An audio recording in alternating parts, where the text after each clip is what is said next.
Hello everybody and welcome to this video. We're going to be breaking down the steps that we follow in order to set up benchmark email action automation for workflow.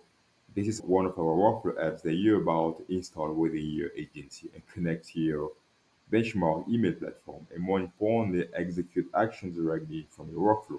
So let's get started. At your agency level, you go at the app marketplace to search for the app benchmark. We got it here. Click on it. We go at install. We select the sub account where we want the tool to be installed. So let's go for sub account one. We continue. We go at allow and install. We choose the plan and then we confirm. We complete the installation and we automatically open this new window in order to copy the custom manual URL. So we click here, we make sure it's copied, and then we switch back to our agency to create the custom menu link. Back in the agency, we go at the settings and then custom menu links. So we get here to create new. We have to fill this form and we start by selecting an icon for our custom menu link.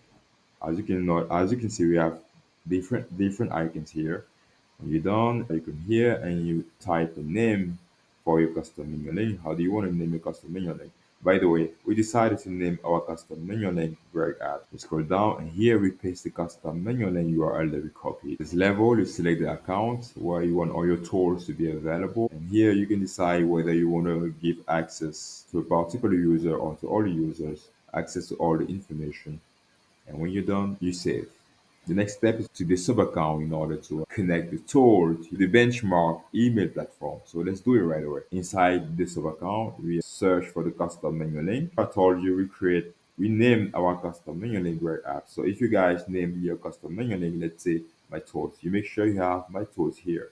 So we click on Greg app and we search for the app benchmark. As you can see, it doesn't pop up here. It means it's already connected here within the sub account.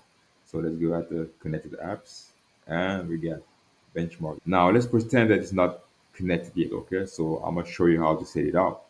We go at setup. There is a token required in order to get the installation going. But before we go any further though, if you notice, you can read how to get your credentials. Actually, if you click on it, it will lead you to the smart cube showing you how to get it. But let's do it together. We're gonna switch to our benchmark email platform. Inside benchmark, we come here, we go at the integrations, API key, and we got the API key here. So we go on copy key, we switch back, paste, we submit, and the tool is already connected. Now we're able to execute actions directly from the workflow for our benchmark email platform. So guys, if you ever have any question, feel free to reach out. We have a very dedicated team available 24/7 to answer to all your questions. Thank you for watching this video, guys. If you did enjoy it, don't forget to give some thumbs up. And if you're new here, don't forget to click the subscribe button below.